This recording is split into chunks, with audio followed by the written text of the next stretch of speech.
Hi, welcome to the Loving Light Hour. My name is Reverend Lynn. This is show 857, and it's titled Me Too. So as always, I hope you enjoy the show, and check me out on YouTube, and check out my wife has a blog she's running on Instagram. It's under Baba Lynn Pixies, BABALIN PIXIES at Instagram.com. You can check out some of her insights and pictures and things that some about our life and our life here. So yeah, please check us out. I have one there too, but I haven't really spent much time doing it. A few pictures, nothing much. Anyway, yeah. So go ahead and check that out. Other than that, we're always here. If you need any help, need any spiritual guidance, any relationship help, partnership. We've been married for 40 years, almost 40 years, 40 years. So have some insights into it, and glad to help you out. Sometimes you just need to have a guide. Sometimes somebody that's been, down that road. One thing I found out I did marriage counseling for many years, that we're all the same. You think your friends have a great relationship and stuff like that. Maybe they do. Most likely, though, they're going through the same things you are. Some of us handle it better. Others of us hide it better.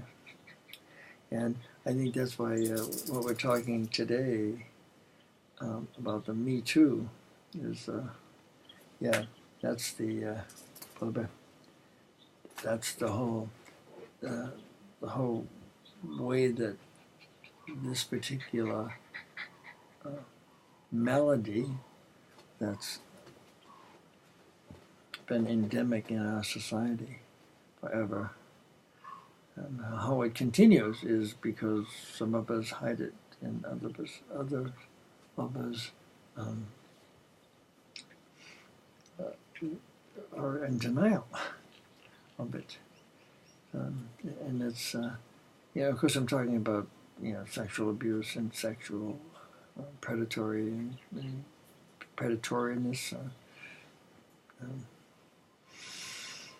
being molested or taken or raped, whatever.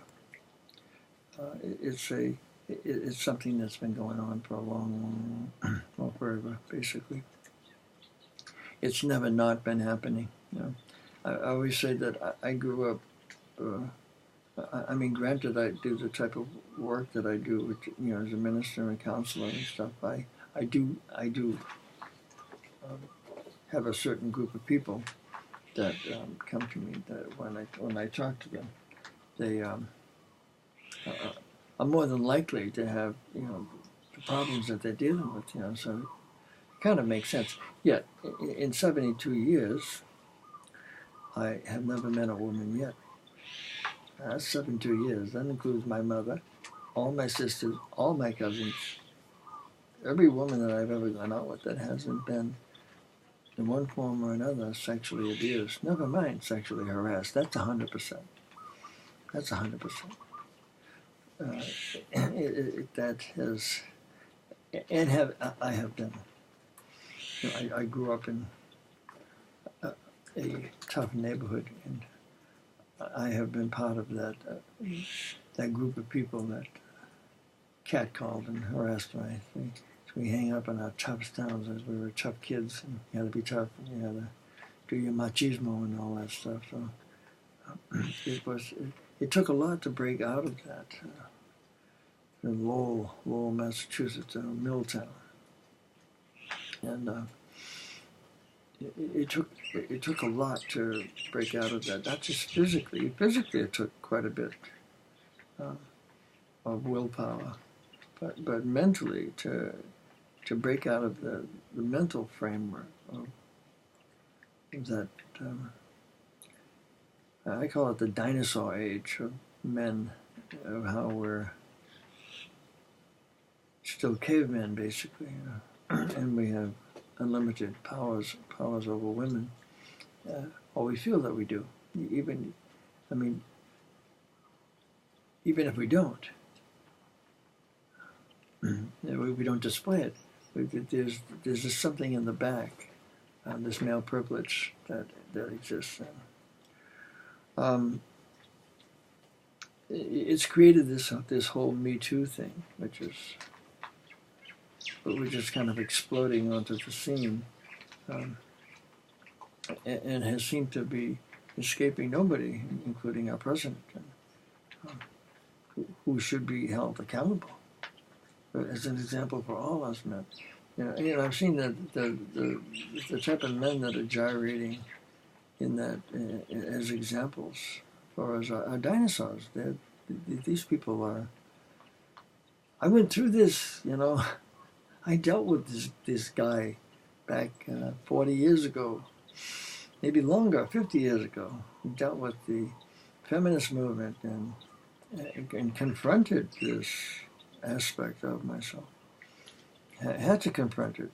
Had to confront it in order to live and exist in the society that I chose to exist in, which was not a barroom, but more of a library, more of an intellectual pursuit of life. And the people I hung around with were intelligent thinkers and had let the new ideas of equality and feminism in. So it was I put myself in that group of people.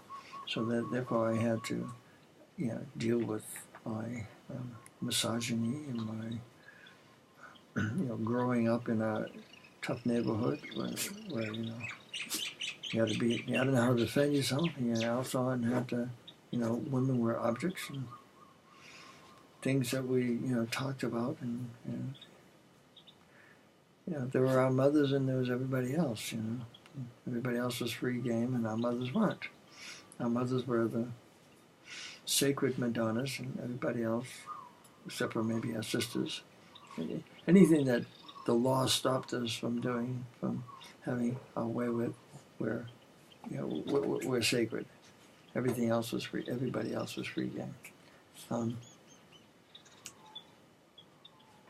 This was tough to grow up in, and it wasn't only men on women. Of course, it was. We got it too, because there were other men that, older men and predators that were in the neighborhood, So, and then there was our close relatives who we trusted, who violated us, And then there were the priests, and the priests violated us. It was just like, it was always it seemed like a really nice neighborhood, but it was really behind the scenes. It was the Wild West. You never. You went hitchhiking. You didn't know who was going to pick you up, or if you went and did some work down at the rectory at the Catholic Church. You didn't know who was on duty. You had to be careful of who was on duty. If such and such was on duty, you didn't go. That's all. We had our own way of dealing with it. It was like just part of life. That's all.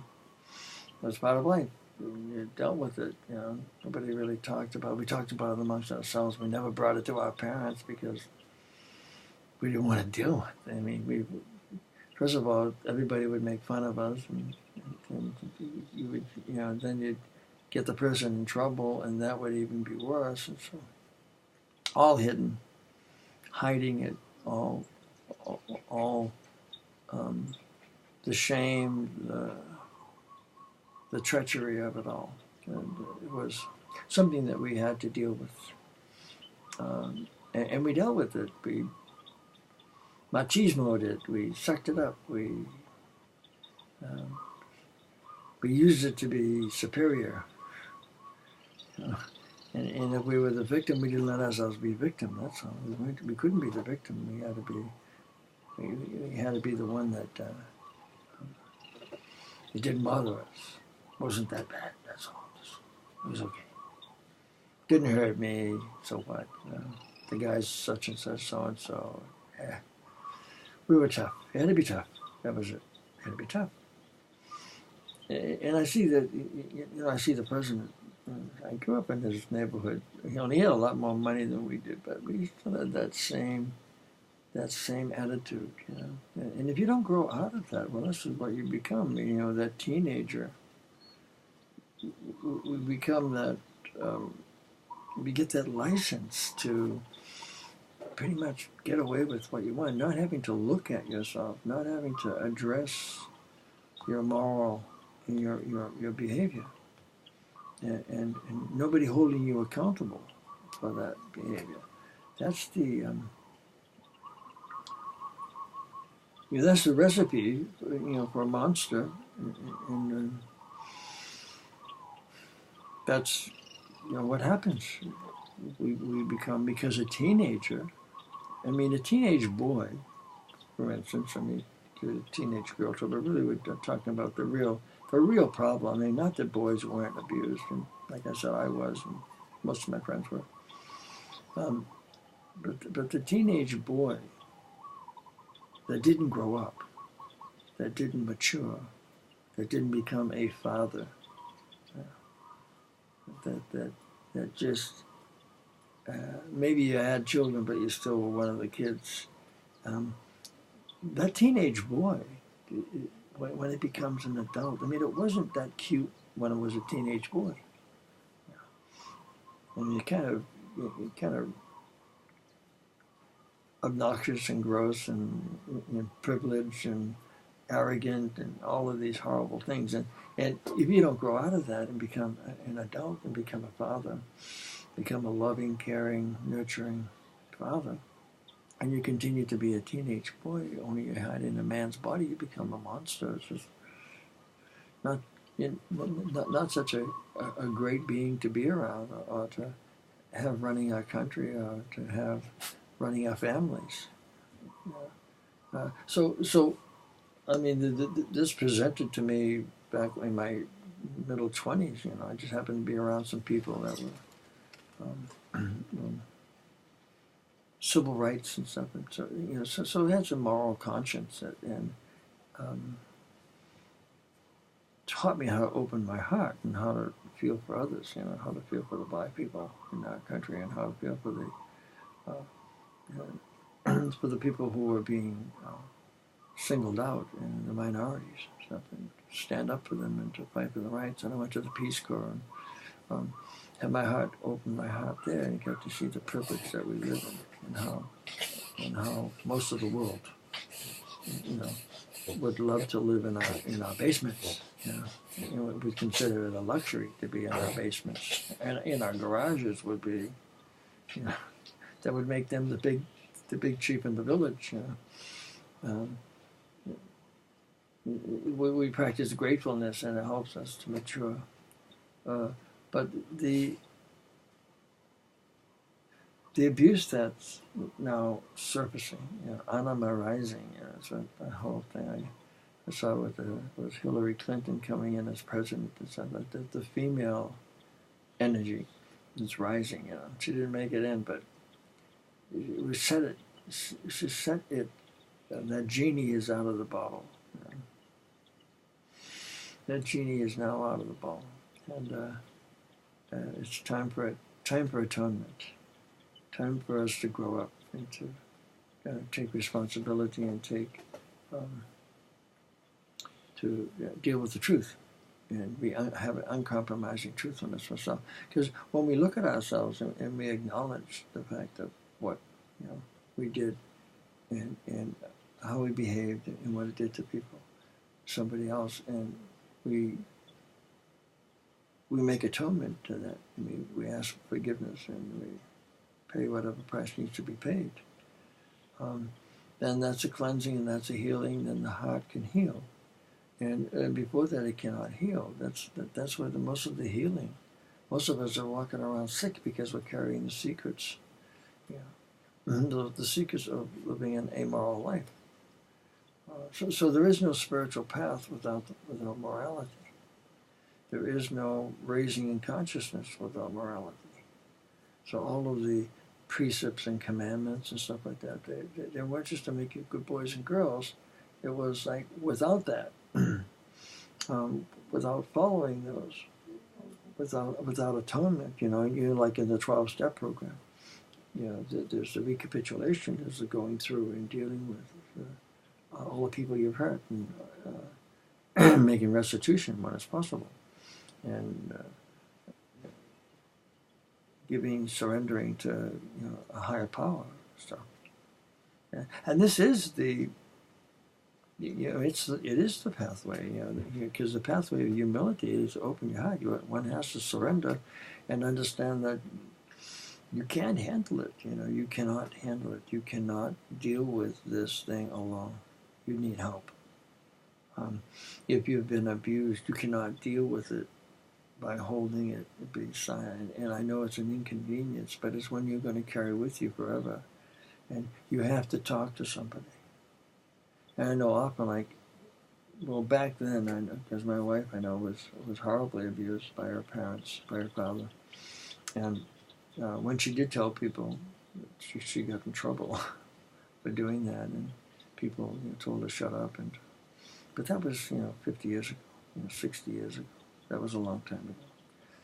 It's changed now in some areas, in a very small area, but perhaps as one you live in. Since if you're watching this program, you have enough money or enough to have a TV, and if you didn't, then you wouldn't be in that area. Then you would be 60 or 70 years ago.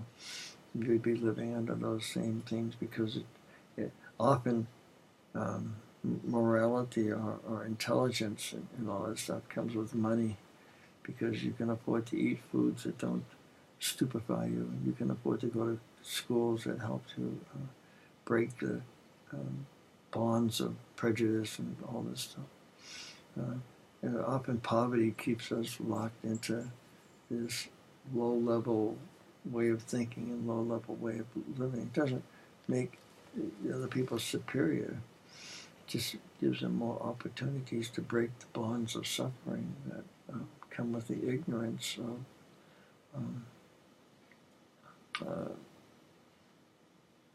ourselves, with knowing ourselves. With that ignorance comes suffering. And poverty brings its own set of bonds and set of weights that have to be cast off. On the other hand, some of you probably would find the most enlightened people in the world who are poor too, or the kindest people in the world, or the nicest people in the world that are poor. So it really doesn't. It's not really saying that that's a criteria. It's just saying that when you're poor and you have no food and you have nothing to live for, and you're working 18 hours a day, not a lot of time to contemplate, not a lot of time to look up and to let God in your life, to be aware of that God consciousness, that good consciousness that you can feel. On the other hand, certainly money does not guarantee any of that. It just makes it a slight bit easier, and then it has its own problems, of course. Too much of it, or enough of it, or the love of it, and the addiction to it. But just knowing from my own thing, coming up in my neighborhood, we were poor and locked into a set of thinking, and not likely to break out of that. Very few of us could get out of that thinking, because we were pregnant by the time we were 17 and married and working and back in the jobs again, and never really had an opportunity to open up our minds to let other ideas in. So one can appreciate that, and also then the abuse of women at that level of society too was a lot. Of course, it doesn't make any difference, as we've seen many times. It doesn't matter how much money you got, or as a woman, you're not really protected. The only thing that protects you is the men in your circle. If they are accountable, and if they're your champions and protectors, then. And that's why they used to say, they gave them the woman goes from the father to the man, and give the woman away and stuff like that. Yeah, they protect her. It was just like the mafia, We'll protect you because it's me I'm protecting you from. But if I become your husband and you marry me, I'll protect you from the other guys. That doesn't mean that I won't abuse you, but they won't abuse you because I'll protect you. And so that was the deal the woman got. They go from father, who protect them, and oftentimes abuse them. My father did. From what I can understand, to all of us, to everybody. And that was one thing I was determined not to pass away, and thankfully I did that. Did not abuse my daughter, and did not allow her to be abused. That was my big thing, to get one woman through. I did know of one woman that I had met in my life that I knew by the time 16 that she was not abused sexually or hurt sexually. I don't know what happened after 16, and she won't tell me, but to 16 she went out away to school. She says she was okay, but you don't know. I mean, I don't know. You don't know, that's all. What you know is you don't know. That was a big thing about sexual abuse as a child. Were you sexually abused? What you know is you don't know. Because you could have been. And I didn't know. The only way I got through hypnosis, and I denied that, and it was ridiculous, But when I would start to be talking with my wife Lynn, and I'd be standing up talking like something like an Oprah would come up, and I'd be standing doing something and watching this Oprah show, and then Oprah would start talking about sexual abuse, and I would fall asleep standing up. We started saying, "What's going on here? Why are you falling asleep?" "Well, I must be tired." 2 o'clock in the afternoon. And what was on TV? It's about sexual abuse. So, and they start exploring it. So, I mean, so if it walks like a duck and talks like a duck, it's probably a duck.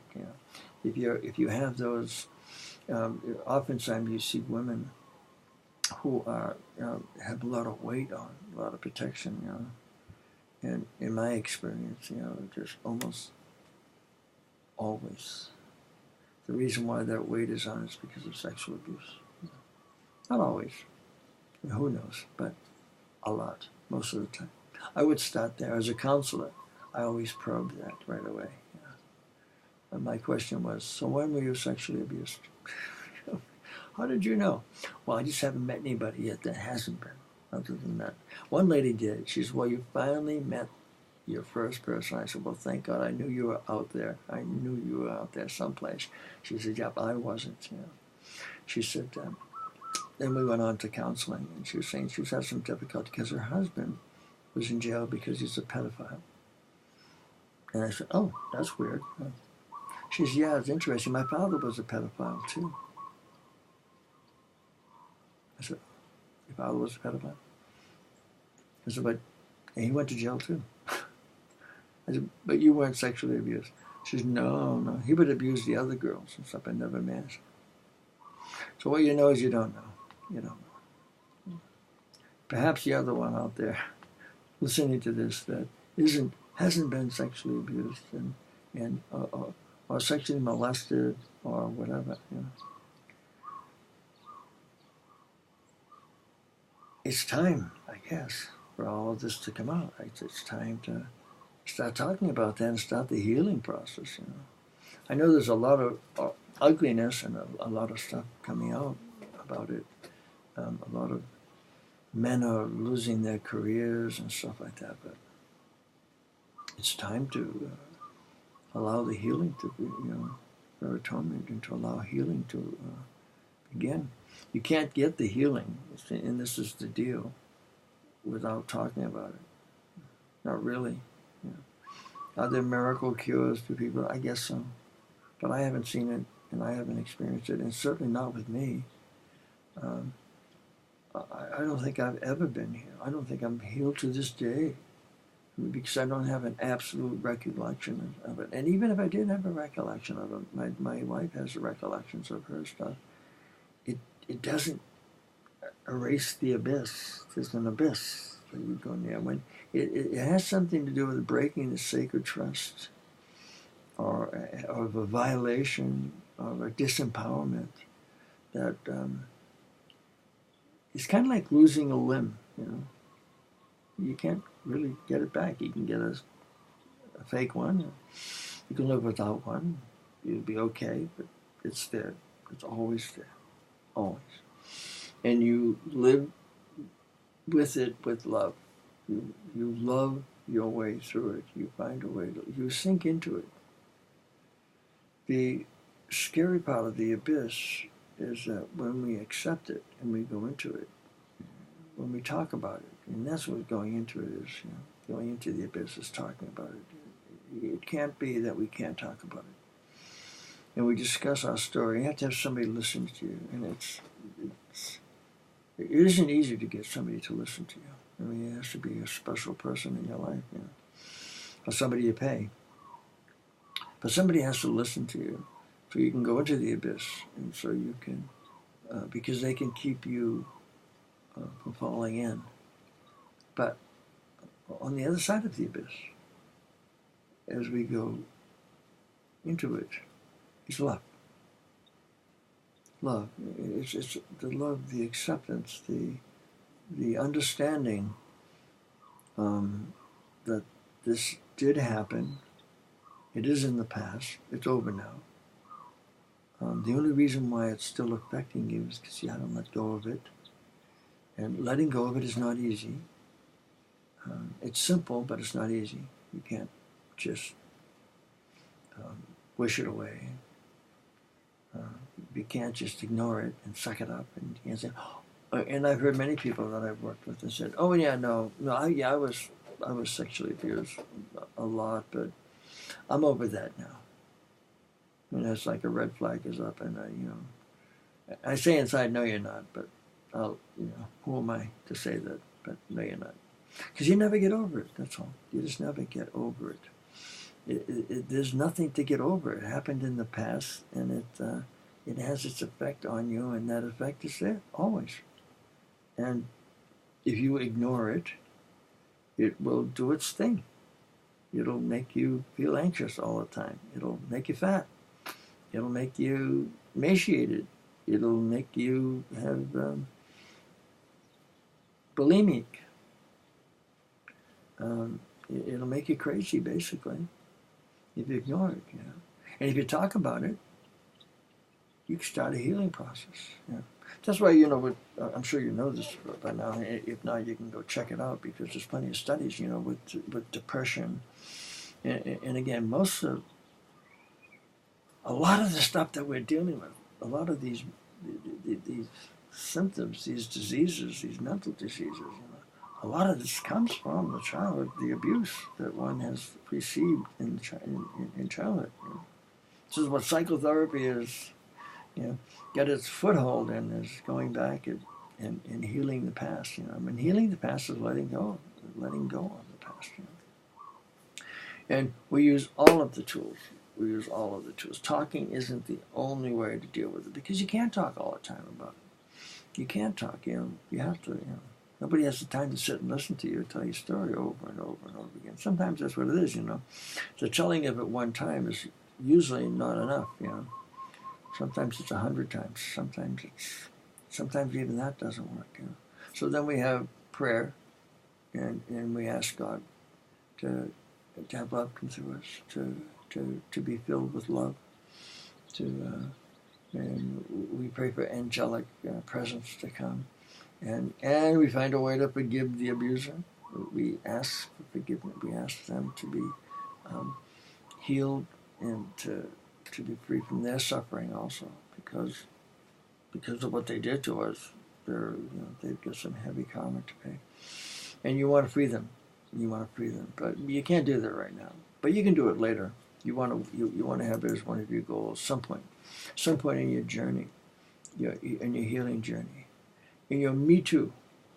And it's great that this thing has come out on the internet. And just type it in if you don't know what I'm talking about. Me Too, and you'll see that millions of women are coming forth, and men, Yeah, because the boys were abused.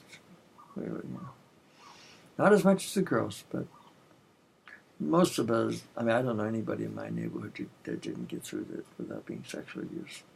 I don't know.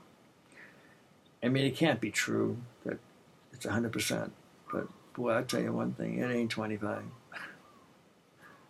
It just, I don't know, the place I grew up in just wasn't that bad, I mean, it wasn't like the hell on earth. It was like a normal suburban, lower middle income place, every town, USA. All of us, everybody that I know, every one of us. It's ridiculous, but it's true. It's true. And that healing is now, it's coming up. This is it. It's coming up.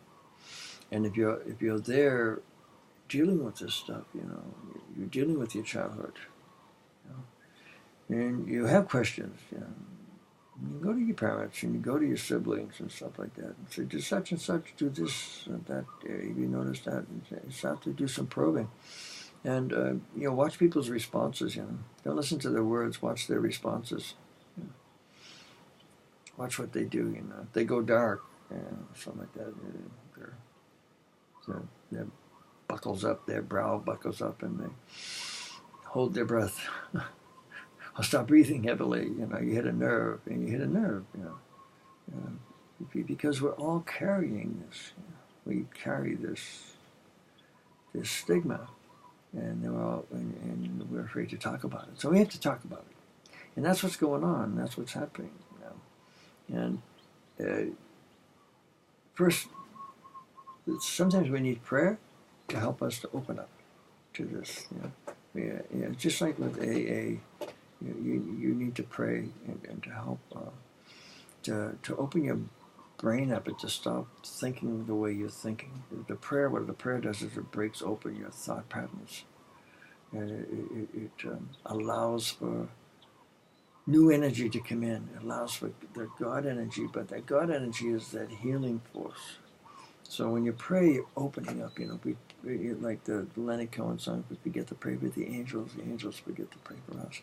So it's like connecting to these light forces, whether they be angels or Minahunis or whatever that is, but connecting to these non-material beings gets us out of the material drudgery, the material sludge that we've become, and brings us into a different realm, a realm of possibilities, and in those possibilities is the healing, and in the healing it's the light that gets into these dark places. We make them dark because we're ashamed. We don't want to go through the pain and suffering that it's going to cause others, and mostly us. We don't want to. We just as soon not feel that way and deal with those feelings. We just as soon. And this is why we drink, and this is why we smoke, and this is why we take drugs, and this is why we have all kinds of entertainment, and to keep us away from these feelings. We've learned that we protected these feelings. We put barriers around them, and we have many layers of protection. So oftentimes you can't get to them directly. That's why I say one talking about it, one speech, it doesn't really do much. It starts it though. And then sometimes you have to talk again, and you put it down, and you pick it back up again. I know Lynn has told me her story maybe 200 or 300 times, I don't know. And I have not told her mine hardly any, because I don't know mine. I can't remember mine. All I know is how it feels. All I know is the symptoms. I have the symptoms of it, and I look around me, and everybody around me was, you know. So you got to go with that. You got to say, probably. Yeah. Okay, that doesn't end it. That means that opens it up and say, okay, we'll go on that basis that I probably was. All the symptoms and everything of it. So, okay, and what could have done, what could have happened, and how would I feel if that did happen to me? Yeah. And in doing that, I got in touch with feelings that were already there that matched those feelings. You say, oh, wow, something had to cause these feelings. I mean, somebody had to say something somewhere or do something somewhere. Or you had to take something that somebody said or did and interpret it that way to hold on to it and to feel responsible for it, to feel abused by it, or to feel like it was your fault, because this is what a lot of the abuse comes from. A lot of the hiding is that, well, it's our fault. If I was just a good boy, you wouldn't have hit me, or maybe I thought I was affectionate. I liked it. It wasn't that bad. It felt good. My soul said it was bad, but it didn't feel that bad. It wasn't like boys are different. We have that thought will come in. Say, well, it wasn't that bad. Yes, it was. It was that bad. We had ways of talking about it and rationalizing it, because not to do that was to be weak. And if we let it, the truth of how violated and how awful we felt about it up, then that would make us weak, and we'd rather be strong and wounded than weak and healed. Those are your choices. Actually, there are more choices than that, but those are the choices that we thought you had at 6, 7 years old, 8 years old, 9 years old, 10 years old. 10 years old, maybe 11, before you're old enough. At 12, 13, it still happens a lot, but a lot of the stuff happens earlier than that because you don't really have any power. You don't really want to say anything. At that age, it's a lot easier for people that are doing stuff like that to do that. So, it's hard to talk about. It's always hard to talk about it, but it's the healing process, and you're no fun to be around either. And that's okay. You have to accept yourself. Yeah, it's not about fun. This is about healing. Healing isn't fun. Sick people aren't fun to be around. And if you're a sick person and you make yourself fun to be around, then you're making it worse, because it's of course, there's exceptions to all of this. I mean, that doesn't mean if you're sick you should be you should go into the negativity and feed negativity. No, just the opposite. No, you should feed positivity if you're sick. You should feed lightness. You should feed gratefulness, but not denial. That's the only thing this is really the tricky stuff between affirmations and having a positive attitude and denial. You can't. They don't work together. Yeah, denial negates everything. Yeah. So you can acknowledge the fact that you don't have any legs and still be a happy person.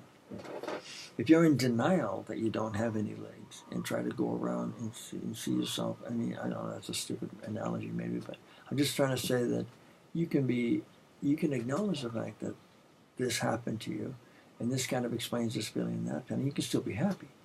Yeah, it's still a choice to be happy. It doesn't matter what happens to you. It's your choice to be happy, but not at the expense of truth. Yeah, this is why that's what the work on yourself is.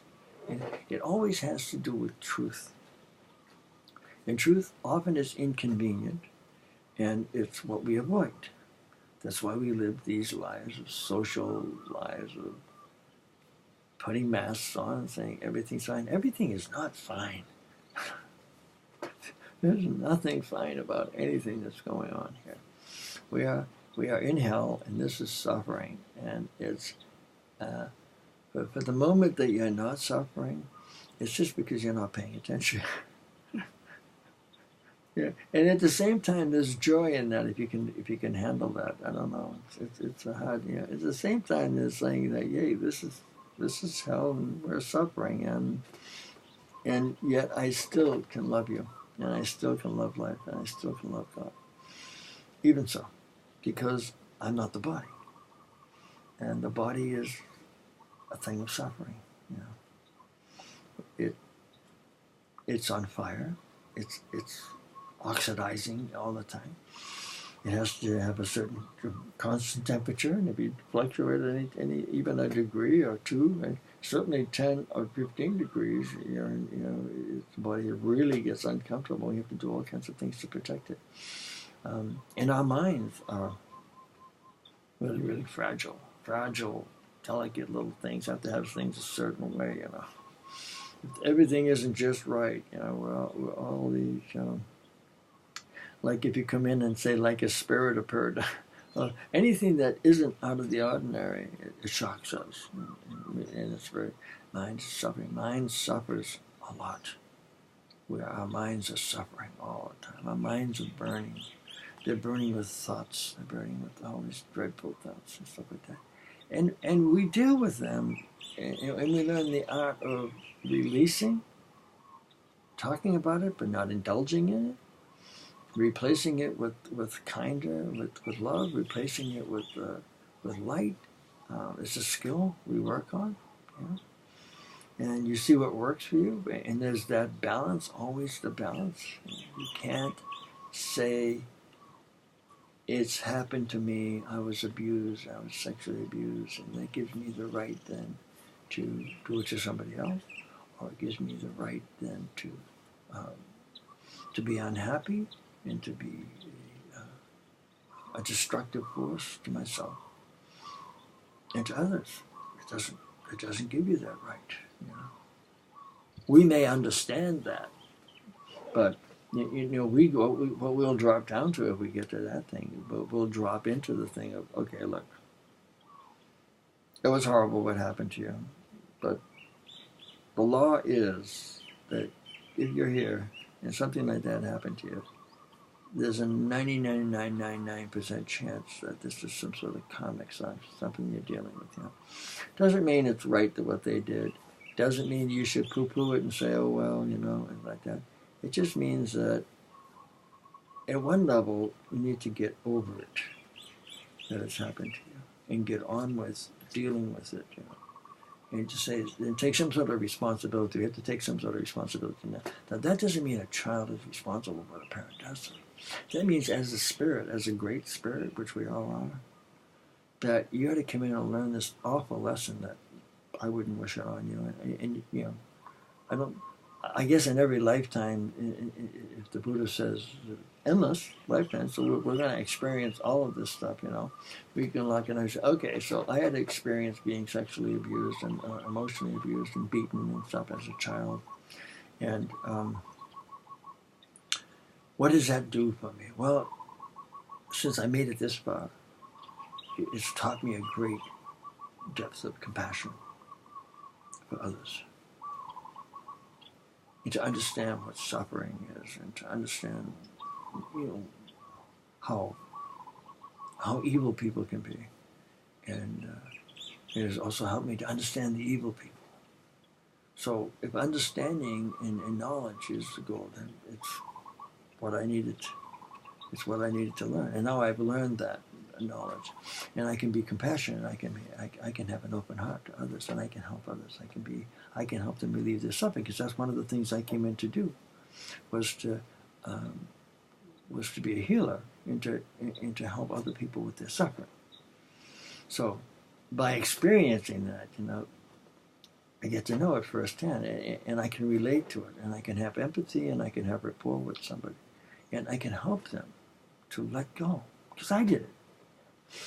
It's kind of like we realized going and being married and having a child, that it's, till you have that child, you don't really have the what do you say, the chops to talk to other people about children and about bringing up children, until you've done it. Now I can only can always say, I have the understanding for somebody that's brought up one child. I don't have the understanding of it, anybody that's brought up more than one. I couldn't understand how people could do more than one when I was bringing up one. So people that have 2, 3, 4, and 5 child, I'm just in awe of them, that they can come out loving and can produce that loving and be that selfless. Because that's what they teach you. They teach you selflessness. Doesn't mean you have to learn it, but that's what they're teaching. Not everybody learns selflessness from their children, but that's what they're teaching. Because if you don't have selflessness, they'll die, or they'll become mean and nasty and come back and hurt you, or reject you and leave you, and so you'll suffer later. So, but we have that empathy, and that's, well, I can help people. I can help people with children. I can help people in a relationship because I've been in one for 40 years. And I've gone through maybe not everything, but mostly everything. And have myself been everything that I could possibly deal with any man dealing with, aside from pounding on his wife, hitting them. I can relate to it. And I can show them why they did that, what they get into, what their mental thought was. Here's a framework of how you'll get into that way of thinking, and here's how you'll shut your heart down and not have an open heart, because you think you have to do this and you have to do that and you have to do this type of thing. And what that does when you take that on, that closes your heart down. You start to feel resentment, and then you don't talk about that resentment because you don't want to deal with the feelings. And it's always the case, we don't want to deal with our feelings. We don't want to deal with the feelings in the social thing. People, we don't, we have a thing, well, there's some things we want to do, and we really don't want to deal with the reality. Yeah. So we all pretend that everything's okay. And that way we can go sit in the movies together, and we can go sit in a restaurant together. And, and I'm not really against that, because I like going to movies and like sitting in restaurants, and I really don't want to deal with everybody's problems. Not that it's anybody else, but that is the problem. Yeah, that is the problem. The problem is that we've got it so that if you say everything's fine, then you're accepted. And if you say everything sucks, it's horrible, then you're not accepted. So we learn not to talk about the truth. There's no way to heal that truth, because you might say, well, everything isn't horrible. You say, well, really? Yes, it is. You're just locked into this little tiny bubble that you're living in. You're not looking at really what's going on. There's 7 billion of us. The great majority are living in horrible conditions, in that it is that they have absolutely no chance of evolving out of. So the only reason why it's okay is because we're in denial. And if you're using that, the I Ching says that if you take this opportunity to the blessings and stuff you have in your life, to work on yourself, in other words, to work on love and to create love in the world by creating love around you, then that creates a morphogenic field, that creates an energy of love that adds to the electromagnetic energy. And you can see that this is kind of, getting into that spiritual thing, but that's really what goes on. Because we're really, all these physical beings are in horrible suffering. Spiritually, as spirits, we're all fine. We're eternal. Doesn't matter. We continue. This is just a blip. This is a parenthesis in time. This is called life. You're in, you're out, you move on. You come back. The spirits were, everything's wonderful. Everything's God. And we're God. What do we have to worry about, As physical bodies, we're decaying, and we're rotting, we're suffering. Every moment we're burning up. We're oxidizing. These bodies are oxidizing right now. We're oxidation. Have to breathe in, and you breathe the fire out. It oxidizes. So we're burning up. That's the way it is. This is what they were talking about in the Puritans of damnation and hellfire and damnation. We're burning. We're on fire. You know? But spiritually, we're one. And there is no suffering spiritually. That's where spiritual healing comes in. Where we remember within ourselves that even though my body's sick, I'm not. I'm not my body. And it may be in terrible suffering right now, but I'm not. I'm not. I'm not my body. My body is what it is. I'm not. I'm not. This is not me. And when other people come to us upon healing, that's what we say immediately. This is not them. They are not sick.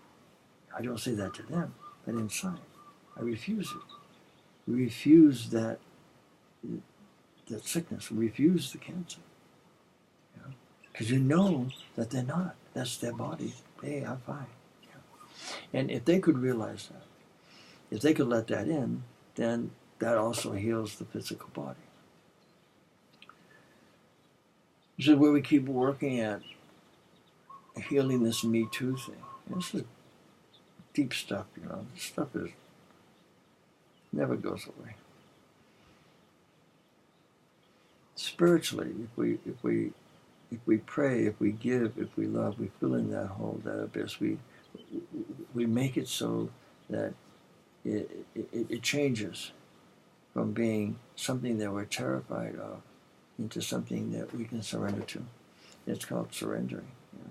When you surrender to the abyss, when you surrender to the fear and go through the fear of talking about what it is, of going into what it is, where you let go of the things that are holding you back, that don't want you to feel that, don't want you to talk about that because this is going to happen, that's going to happen. When you take a breath and you just let it go and say, I'm going to talk about it anyway. And you're going to talk about it anyway, and you let it happen. And you talk about it. With no outcome. That the outcome is to talk about it. What happens to it is the person who you're telling, it's their karma, and you get to hear it, and you get to see it bounce off them, and you get to experience it. Everybody's different, and it's going to be different every time. And the first time is going to be different from the 100th time. But talking about it is the answer. If you're depressed, talking about the depression is the answer, not drugs. Talking is the answer. Talking and prayer, meditation. Those are the things, those are your tools. Talk, meditate, pray, and eat well. Eat vegan foods. Stop eating meat. Stop eating fried foods. Have some fish once in a while, but try to eat vegan. The rest of it's poison. Lots of poison. See some stuff that falls on the ground, the ants won't eat it. You know? The ants won't eat it, you're in trouble. So, yeah, if you have this Me Too thing going on, talk about it. You can call me, talk to me about it. I'll give you some time and direct you to places where you can talk some more about it, because it's something you need to talk about. You need to talk about it. You need to tell somebody you trust. Don't tell just anybody, because you can get slammed and you can be crushed. Somebody you trust, or somebody you pay, hire a therapist or a minister. You need to tell somebody. It'll be good. It'll be all right. Not at first, but it will be all right. You stay with it. It'll be fine. And you'll be healed. And you put that burden down. It's not your fault. It's not your burden. No need to carry it. Whatever feelings, whatever emotions it's going to create, you didn't do it. They did. And if you did do it, then it's time for you to heal and free the people up that you did it to. So, as always, if you want love in your life, give it out. You'll get it as it comes through you. You don't have to worry if it can come back. Talk about it. Aloha.